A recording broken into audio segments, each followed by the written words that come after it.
Before delivering his Easter message, Father Coughlin has an important announcement which he himself wishes to deliver. Father Coughlin. Good afternoon, my friends.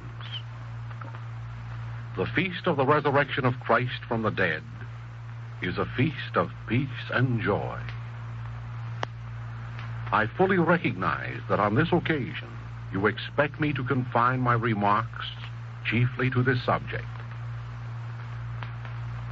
As a preface, may I obtrude upon you the unwelcome word of war. My friends, believe me, there is no nation in all the world that wants war. By this I mean that the humble men and women of every country, particularly the countries of Europe, are more opposed to war today than at any other time in their histories. Monuments of death and destruction are constant reminders of the futility of war to the French, the English, the German, the Italian, and all European nations.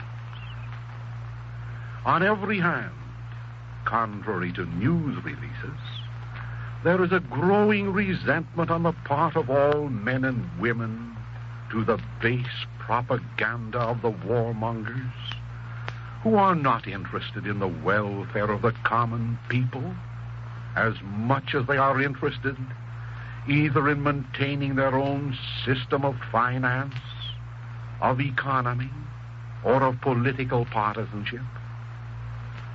It is regrettable that in our own nation, efforts are being made on this, the feast of life eternal, to fill the minds of Americans with the wicked thoughts of war and death.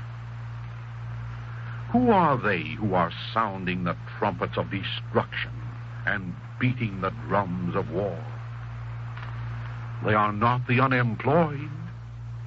They are not the exploited. They are not the oppressed farmers.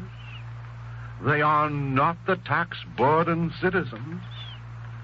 And especially, they are not the youth of America, upon whom we of the older generation have cast the burdens of our injustices.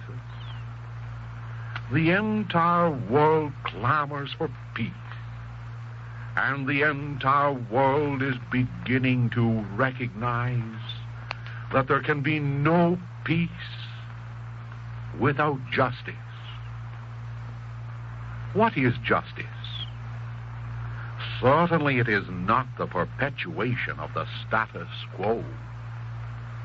I mean, the concept of justice is intimately bound up with the concept of restitution. If a thief steals your motor car, justice is not satisfied until the stolen property is restored to you. Moreover, you do not rest in peace until your motor car is returned to your possession. Therefore, is it not clear that there can be no peace without justice, and that there can be no justice without restitution of ill-gotten goods? Meanwhile, the channels of news are flooded with the talk of unjust aggressors. No one defends the unjust aggressor, but no one hails him before the court of world judgment if he himself is an unjust aggressor, if he himself has committed injustices and has not made restitution therefore. I need not become more specific today. At this moment, I ask you to ponder upon these thoughts and weigh them in the scales of the principle that there can be no peace without justice, and no justice without restitution. Is it not obvious to the majority in this audience that wicked men playing upon the pipes of your patriotism, are endeavoring to arouse belligerent thoughts in your hearts, not for the welfare of America, not for the welfare of its working class, not for the welfare of its youth, its cannon fodder, not for the welfare of the taxpayers, but for their own invisible ends and purposes. Is it not clear that these same men talk loudly about justice, but refuse to discuss the morality of restitution? The peace of which these same persons speak is translated more properly by bloodshed, and the democracy which they pretend to defend is slavery. In fine, the justice of which they prate is the perpetuation of their past injustices, of stolen colonies, of exploited populations, exploited through the agency of their international financial control. Real peace and real democracy must be born of Christian justice and Christian charity. For the past 13 Sundays, I have been discussing these subjects more or less concretely. For the benefit of those who wish to read at their leisure these discourses, I have compiled them all into one well-bound book. Today, I am offering each one in this audience this book, free for the asking.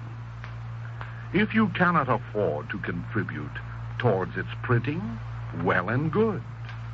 There are a sufficient number of persons in this audience who will take care of these financial expenses out of their poverty. However, whether you can afford it or not, if you write to me this week, I will be happy to mail you almost immediately a book containing the last 13 Sundays' addresses entitled, Why Leave Our Own? And when you are writing to me, kindly include your advice on this point, namely, is it your wish that I continue broadcasting throughout the summer months on these subjects? Recognizing that this hour is your hour, I shall abide by your decision. Meanwhile, be resolute. Do not let your minds be poisoned by the propaganda of the warmongers. Do not fail to express to your senators this week, the necessity of passing a neutrality act that will be a neutrality act. All your enemies are active. The League for Peace and Democracy, together with the cohorts of the Father of Lies, they are pressing your senators now to pass a neutrality act that will be a mockery. Therefore, this week I appeal to you. If you are a lover of real peace and real democracy, standing firmly by all that these imply, do not fail your fellow citizens, and particularly the youth of this nation, in helping to preserve not only peace in America, but peace throughout the world. Insist that America will keep clear of foreign entanglements. Insist that America shall avoid entering the blood business. Insist that our prosperity shall not be builded upon cannon, howitzers, poison gas, military airplanes, and all things else which are classified as the merchandise of murderers. My friends, I am sure that there will be no universal European war if America makes up its mind to keep clear of European entanglement. Are you willing to act this week?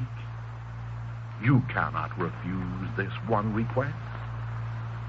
I regret the necessity of intruding this thought upon the peacefulness of Easter, but it appears that the enemies of Christ's principles of peace have chosen this blessed season to impose their wicked designs upon us.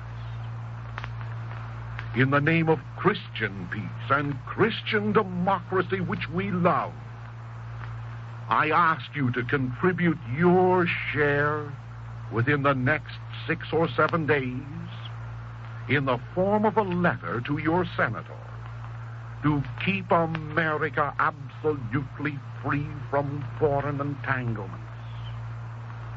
There is a necessity, an immediate necessity, for a campaign of letters, not telegrams, letters on this occasion, personal, short, polite letters, not only to keep America free from foreign entanglements, free from the blood business, but to keep European imperialists, European exploiters of colonies, European international financialists, European totalitarian dictators from decreeing death to the innocent populations of England and the continent. Thus, before I address you on the subject of Christ's resurrection, I invite you once more to inform me if I may send a book on Why Leave Our Own to your home, and to instruct me if you wish me to continue these broadcasts throughout the entire summer. And now for the resurrection message.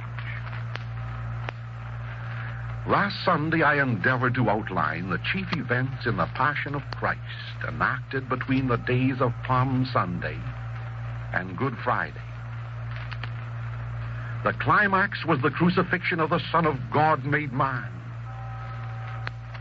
We beheld his tortured body hanging between heaven and earth, following the unjust travesty of a trial in which he had been condemned to death because, among other things, he claimed to be the Son of God, and as proof for this statement said, "Destroy this temple, and in 3 days I will build it up again." As we stood beneath the cross in spirit on Good Friday, we therefore withheld our judgment. We recollected, however, that Christ had gone about doing good, that he had preached a doctrine of charity unwelcome to the ears of the high priests and Pharisees, that he had exhibited compassion for the downtrodden multitudes, that forcefully he had driven the money changers from the temple and castigated his enemies as hypocrites, as whited sepulchres, as devourers of the homes of widows and orphans. There he hangs, his body bleeding, his head crowned with thorns, his hands and feet pierced with blunt nails. There hangs either Christ the Son of God or a blasphemer, paying a just penalty for having played God. We ask ourselves, is Calvary the last act of a passing tragedy? Or is it but the prelude to the fitting climax of Christ's resurrection from the dead? Is the crucifixion the ignominious and fitting end of a seducer's hypocritical life? Or will it be chronicled in the pages of time and eternity as the most heinous crime ever committed by man, the crime of deicide? One need not